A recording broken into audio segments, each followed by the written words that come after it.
Hey, this is Dr. Dave Nelson. I am the director of the Scotland Study Abroad program for the University System of Georgia, the Georgia Goes Global program. I wanted to spend a little bit of time today talking about the program, kind of a quick and dirty version of it, and showing you lots of images and give you some basic info.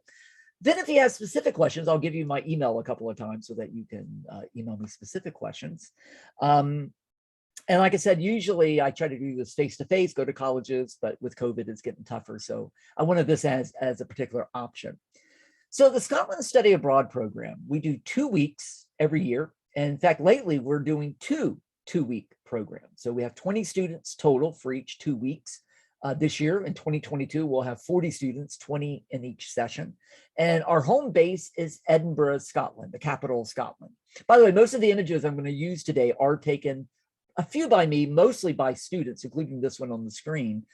So I really do want to make sure I show you exactly what it looks like and who the students are and what they look like. And, so instead of showing you a lot of website images, which I don't want anybody getting to the program and going, that's not what it looked like in the presentation. So for this year, 2022, this is our first time doing this since 2019, thanks to COVID. So there are going to be a few details that may not be set in stone just because we're kind of reviving this program, and because of COVID, sometimes it's getting hard to nail down some of the reservations, but we're getting there. But for session 1, it'll be May 21st through June 3rd, and we'll be teaching 2 classes, a history class, which I'll be teaching. We do a lower level version and an upper level version. We'll also be doing a literature class. And then we also have session 2, June 4th through the 17th. Again, I'll be teaching the history portion of this, and another professor will be teaching the psychology portion. You can do either of these sessions as long as we're not full. And some people do choose to do both sessions, and we do allow that. The only thing I will say, if anybody wants to do that, you do have to pay it twice. And we do repeat most of the same field trips. So some people don't mind that, but I do want to make sure it is almost the same program back to back. But every year we've done 2. We've always had at least one student do both of them. So again, I'm Dr. Dave Nelson. I direct the program. We've been doing this program since 2011. I started planning it way back in 2010. The first 2 years, we did it down at what was then called Bainbridge State College, today ABAC at Bainbridge. And beginning in 2013, we made it a statewide program as part of the USG study abroad programs. So we've been doing this for a while. We've been quite successful. Students generally have always liked it. We've worked out most of the kinks, so I'm quite proud of the program. And like I said, I can say with a little bit of confidence that students who participate in it do get their money's worth. Like I said, if you, at any point, if you have any questions, feel free to shoot me an email. I tend to respond pretty quickly. So that's my email there. I'll repeat it at the end as well. So again, the program is through the University System of Georgia. It's open to any enrolled University System of Georgia student. And even those that aren't in a Georgia university, you can register as a transient student through the University of West Georgia, since that's where the program, the entire program is based. And you can get in. We've had plenty of students from other college systems join the program. The only thing is you do have to be an enrolled student in the system, at least for this program, even if you only do it for this program, you do have to be enrolled. The program fees, which is the housing, the field trips, the transportation while we're there. The program fee is $1,700 for the 2 weeks. That does not include airline. Now, we usually do include airline in the package, but some students do like the option of buying their own airplane tickets. Sometimes they want to get there early or they want to stay late. And sometimes students, you can sometimes beat the price. We're running about $2,800 if you include the airline.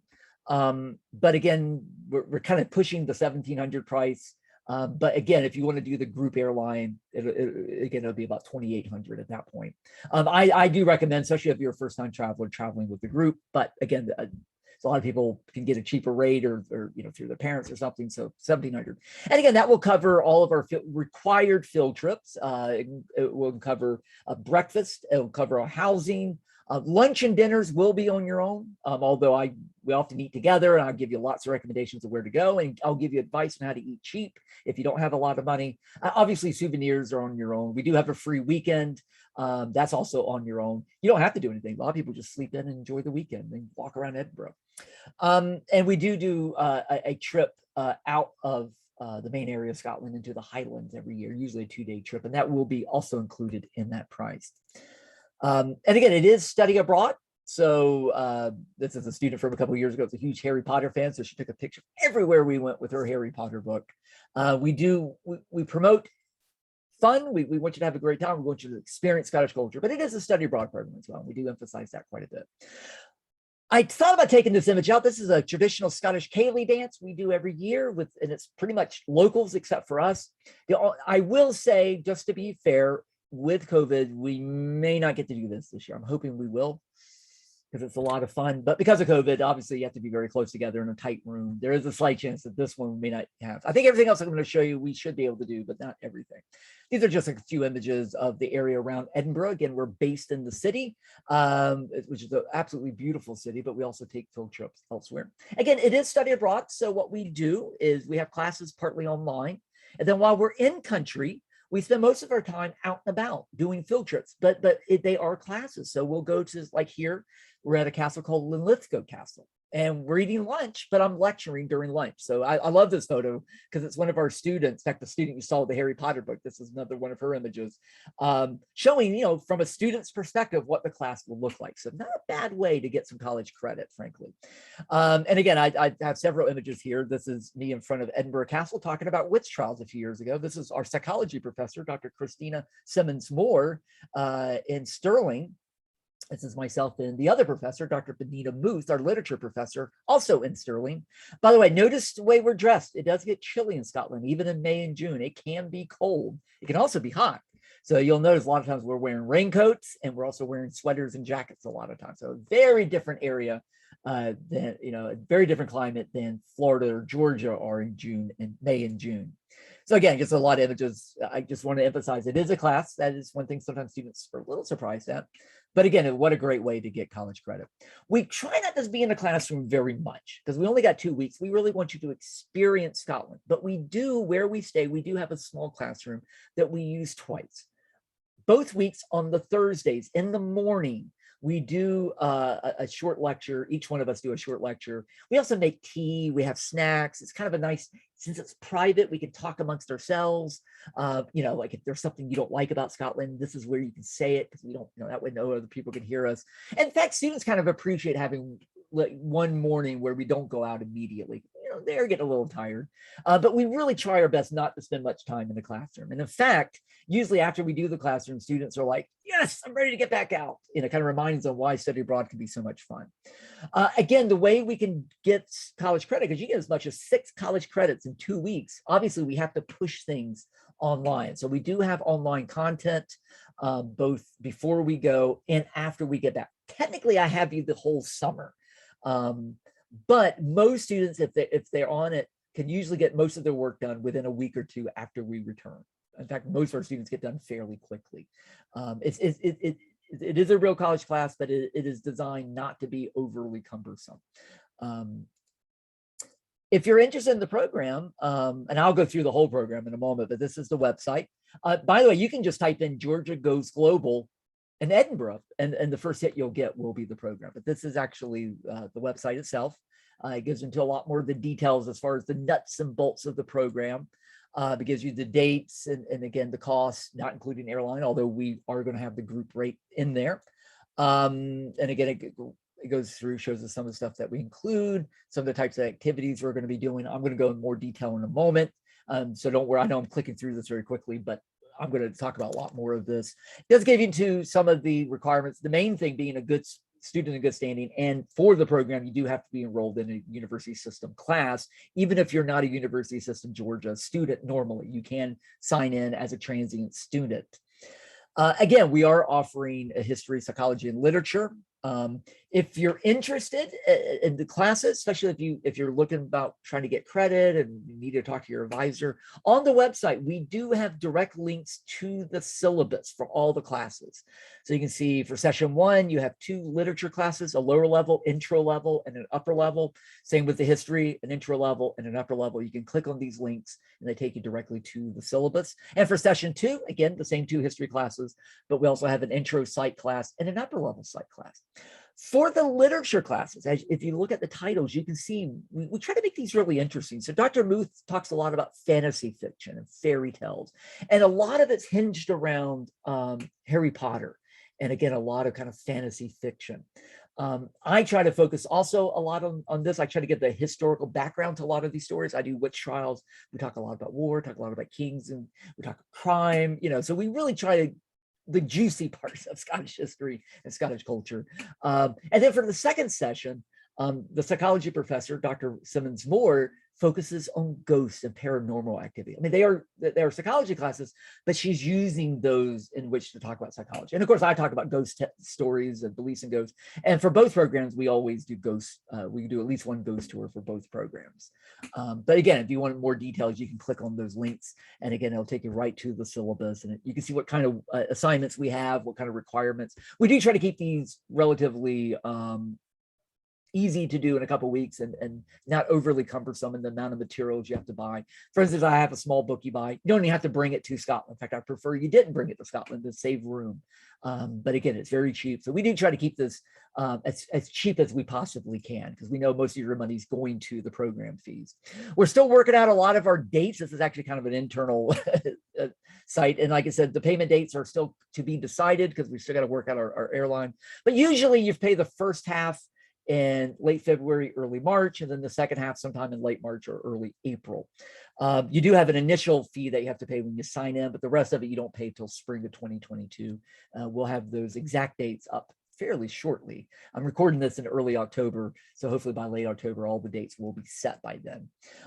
Again, this is an older slide, but these are some of the other programs that we offer. In fact, the only one that we don't offer here is St. Pete. St. Pete, we no longer offer, but the others are still offered either 2-week programs or 5-week programs. This is a current listing of what we're offering right now. Unfortunately, China is not going to happen this year, but we do have Jamaica, we do have Africa, we do have again, several places in Europe, including one that wasn't on the previous slide, one in Portugal, which is a new program we're adding. Some of those are 2-week programs and some are 5 weeks. In case you're wondering what the difference is, 5-week programs, you also do 2 classes. Obviously, you're there 5 weeks. 2 days a week, you do field trips. 2 days a week, you actually sit in the classroom. You do the mornings, you do one class, the afternoon, you do the other class. And then you have a couple of days off. Friday through Sunday, you're off. So you have a little more free time because it's a longer program. One of the biggest differences is more classroom time for the 5-week program. And all your work is done in country for the most part. There may be a little bit of online before you go, but pretty much everything is done in country. And again, that would be programs like Madrid, Ireland, London.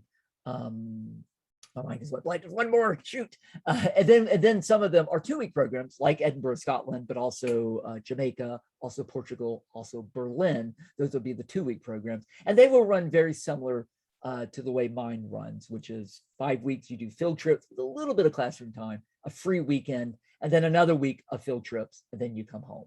And again, we do a lot of it on site, but we also do quite a bit of it online. So that's why we're able, again, to squeeze in 2 weeks. They're all great programs. That is last time's price with airline. I think this year we're trying to aim more at $2,800. I forgot to change the price. That's my fault. So we are trying to keep it a little bit cheaper than the last time we offered it. And the other 2-week programs are very similar. And again, these are great options if you don't have a lot of time and maybe your budget's a little smaller. If you have more time, maybe more of a budget, you might want to look at one of the 5-week programs as well. They're all excellent. I've taught on the London program. It's absolutely fabulous. And I've heard nothing but good things about the other programs. So we're all very proud of what we do. We've been doing it a long time and we have had a lot of success doing it. And again, we listen to students. We change programs every year based on what students say. And we're very proud that, we've had some pretty good input over the years. So again, go to USG Georgia Goes Global to sign up if you're interested. I do usually do a blog every year. I did one in 2019. I'm about to start up a new one. So for those that are signing up, I will send you guys the link. And if you guys, the new people, decide to sign up, I will start up a new blog. So real quick, we go to Scotland. Obviously we're in Georgia. We fly out of Atlanta. We try to do a direct flight. But sometimes we do have to fly to New York first, or we've done Frankfurt or Paris. But we leave on a Saturday and we get there sometime Sunday afternoon. It is a little tough. And again, you can see where Edinburgh here is right in the center of the screen. That's where we stay. We spend most of our time in the central part of Scotland, places like St. Andrews, Stirling, Linlithgow, Glasgow. But again, for 2 days, we also go up into the Highlands. Some years we go up to where you can see where it says Oban, that's a coastal town, and we drive up through the mountains to get there. Other times, though, we go to the island of Arran. You can see that on the bottom left, which is actually the beginning of the Highlands. Highlands starts in Arran and kind of works up through, it kind of diagonally works up through Scotland. So I just want to give you a visual sense of where we're staying in Scotland. So again, we do usually fly out of, we'll always fly out of Atlanta. This year, we're not sure what our airline is yet. We've done Delta, we've done KLM. So we'll see which ones we have. We always try to get the best deal. We fly into Edinburgh Airport. This is where you get to use that passport. So for a lot of you, this might be your first passport. And you arrive, and we immediately grab a couple of big taxis, and we head into Edinburgh. And again, Edinburgh is a castle town. You know, this was the center of royalty in Scotland, and the castle dominates the town. And for those Harry Potter fans, Hogwarts was partly based on Edinburgh Castle. And almost no matter where you are in town, there's the castle right in the center of town. It is absolutely a beautiful town. And again, you can see this walking map. You can see where the castle is, kind of right in the center of the screen. If you look to your right, you'll see a street that says Leith Street or Leith Walk, and kind of diagonally up to the top right. Right down that street is where we're going to stay. It is about a 10-minute walk from the historic area of Edinburgh. Edinburgh is a wonderful town. They have taxis we can use. We do sometimes. There's buses, but it is small enough that it's a wonderful walking town. It's a very it's what most people do. This is where we stay, the Edinburgh Youth Hostel. And I know sometimes the word hostel sometimes makes people a little bit nervous because, you might have images of staying in a room with 20 people and sharing a bathroom with a bunch of people. That is sometimes a hostel, but not this one. This one's in just outside of the main area of Edinburgh. It's a quiet residential area. Again, walking distance to everything. It's basically like a small hotel. And we've been staying here for over 10 years now. They know us very well. This is, again, the entrance to it. That they have spaces for what they call chill out rooms. They have vending machines. They do have a kitchen where you can cook. The rooms generally we do 2 to a room. Every so often we do have 3, but generally it's 2 to a room, and you obviously get your own bed. There is a private bathroom in the room, and in fact it's divided out so that you have toilet in one section, a sink in the middle, and a shower in the other section, and they're all private, so that one of your roommates may be taking a shower, you can do other stuff, or vice versa. And these are just a couple of images of the rooms. There's a little storage space for storing goods. This is the kitchen. So if you want to save money and cook, which is a lot of fun, actually, a lot of kids get together and they cook together every evening. You do have that option. There is, again, it's very safe. It's a lot of security. Even though Scotland doesn't have a lot of issues with crime, nonetheless, there's a lot of security there. You do have to have a key to get into all the rooms.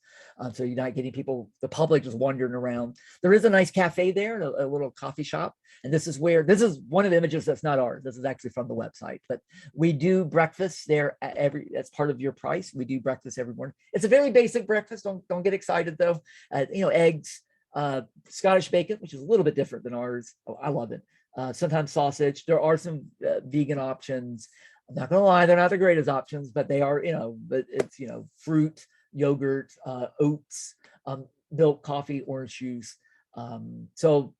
And it is, I will be honest, it is the same breakfast every day. It's good. It gives you energy. Sometimes students decide to supplement it with some other stuff, but it's good enough to get us going every day.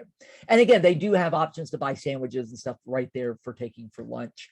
And again, this is just an example of some of the food we eat there. This is some of the images just from around, actually, that's actually my image, from around the area, so you can get a sense of what it looks like where we're staying. And that's actually the art museum right around the corner. Usually the first day we go to Howie's. Hopefully we'll be able to do this restaurant. It's a wonderful restaurant. If we don't do this one, we'll do another one. But I like this one. It's a classic Scottish restaurant. The building itself goes back to about 1820. And it's the first chance students get on that first day we arrive there to try some Scottish food. So these are various years of us being there, having our first meal. A lot of people try haggis for the very first time, which you can buy in the grocery store, apparently. You're not supposed to take it home, although I in fact, that can is in my kitchen. I haven't eaten it. It's more of a souvenir, but nonetheless, people often try haggis for the first time. This is called neeps and tatties, haggis, neeps, and tatties. So tatties refers to potatoes. Neeps are what they call turnips. We call them rutabagas here. Their turnips are not our turnips. So, and then the haggis is in the middle. And so a lot of students try haggis for the first time on that first day. Some don't like it. Others really enjoy it. Not so much. And this is my favorite one from a few years ago. She's having a haggis ball. Yay! Oh my God. But again, that opening meal, you can try it. There's bangers and mash, various types of pies, fried Mars bar, various types of desserts. So we really want you to get you when you're there to try all the different flavors of Scotland. One of the places I love to go to throughout the week is a place called Oinks. There's a couple of outlets for it. It is basically a Scottish barbecue place, and it is excellent. They have wonderful Indian food in Britain. In fact, a lot of Indian dishes actually do originate in Britain, in fact. One of the things I do try to do, we want you to experience culture. One of the assignments that people do is you do have to interview a couple of people. It's really not as scary as it might sound. This is one of my students a few years ago named Katie Gray interviewing our tour guide. She didn't know I was taking a picture of her at the time, although she loved it once I showed it to her. So we do, she's on a little worksheet, and this gives you a chance to actually talk to people. So again, we want to get us out of this bubble, and we want you to experience Scotland in a very safe, comfortable way. In fact, you can see here, three of our students, the women here are three of our students talking to some of the local guys on a ferry, and they're doing interviews. And most people in town love doing these things. So again, sorry, I'm just running through some of these images. So the first day, we explore Edinburgh, including the castle. And we really wanted you guys to just really get a flavor of the town. So sometimes we stop and look at street performances. This is a guy, he's there every year. We always get pictures with him. He kind of knows us now. Very touristy, but a lot of fun. So these are some of the images. This on the right is one of our students actually participating in one of these street performances. Oops, I'm repeating. It is a literary town, so and of course it's their capital, so there's all over the place. You see sites of historic significance. J.K. Rowling, this is her handprints. In fact, J.K. Rowling wrote the first Harry Potter book and in Edinburgh, and this is one of the many cafes where she wrote. She wrote all over the place, but this one celebrates it. We usually do lunch there at least one of the days for the Harry Potter fans.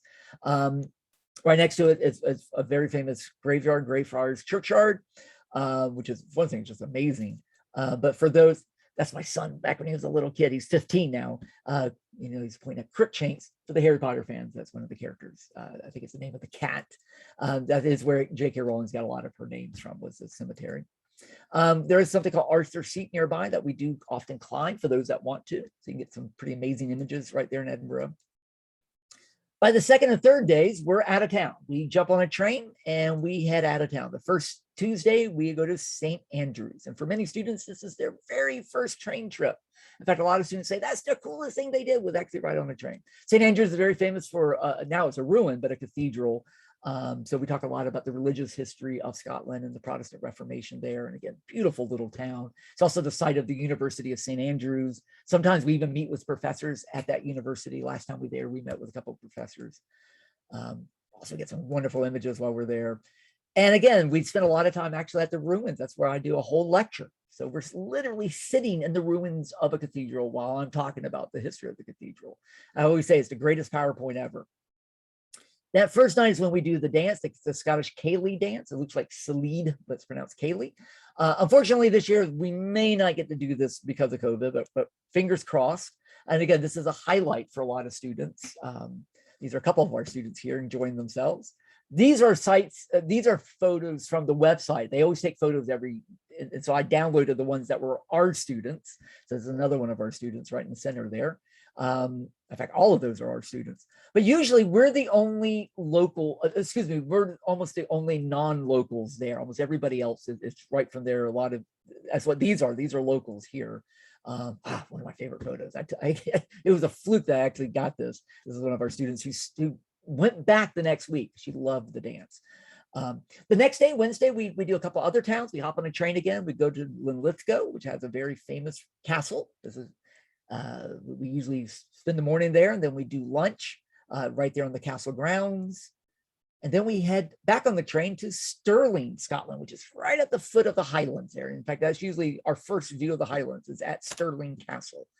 And we do quite a bit in the town there. These are just various images from Stirling. We get a lot of fun photos. They do have reenactors there. You can even try on costumes yourself. Of course, they have great gift shops.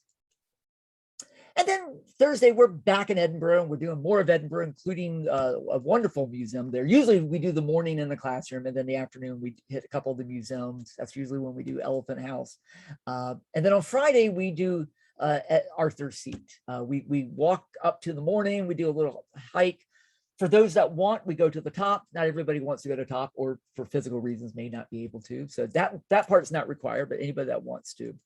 And since I mentioned physical issues, Edinburgh is a pretty good town for accommodations. And obviously we do everything we can for accommodations. And we've had students with various issues still in this program and have had a wonderful time. So if you are concerned about things like that, don't be. Contact me and we'll do everything we can to make it a great trip for everybody involved. Often that first Thursday night, we sometimes do a literary tour, which is a tour around Edinburgh. It's more fun than it sounds. I mean, not everybody wants to do a literary tour, but it's a lot of fun. Again, that Friday morning before we do Arthur's Seat, we usually go to the Scottish Parliament, and then we do an easy nature hike to Arthur's Seat. That was one of our students who bought a kilt and wore it in the proper Scottish way, and he kept forgetting. I kept saying, cross your legs, cross your legs. Anyway, what a great image though. That weekend, again, you're from about 3 o'clock on Friday until late on Sunday night. You're free. Some people stay in town, others head to the airport or head to the train station, and they're gone. And do you think you want to go maybe down to London? This is one of my students a few years ago down in London on that weekend. Let me know. I do have an itinerary I can give you to give you directions. Some people go to Ireland, some go to York in Northern England. We even have students go to Paris. Personally, I don't recommend doing too far away just because you're going to spend all your time traveling. But it is a lot of fun. And by the way, if you take the train from Edinburgh to London, you're taking the Harry Potter train. And they do have it, the King's Cross station, they do have it lined up. That's my son several years ago. And then when we come back, Monday and Tuesday, that's our Highlands trip. And Kirsten Brew, who's been working with the program for years now, she's our own personal guide on that. And she knows the program very well. I'm on it too, and the other professors, but we kind of turn it over to her for those 2 days. We hire our own bus, and we travel around Scotland for those 2 days. But we try our best to get off the bus as much as we can. We try to make it as active as we possibly can. We see all kinds of stuff. And again, these are all student images. So we have seen seals, we've seen puffins, we've seen Scottish coos, which means Scottish cows. Sometimes we take a ferry, like if we stay on the island of Arran, we do take, this is 2 students interviewing Kirsten Grew, by the way. And again, these are some of my own photos. It's just amazing images you can get. You don't even have to be a good photographer like me, which I'm not a good photographer, and get some incredible images. So this is our 2-day trip, just some of the images from that and some of the various things that we do on that 2-day trip.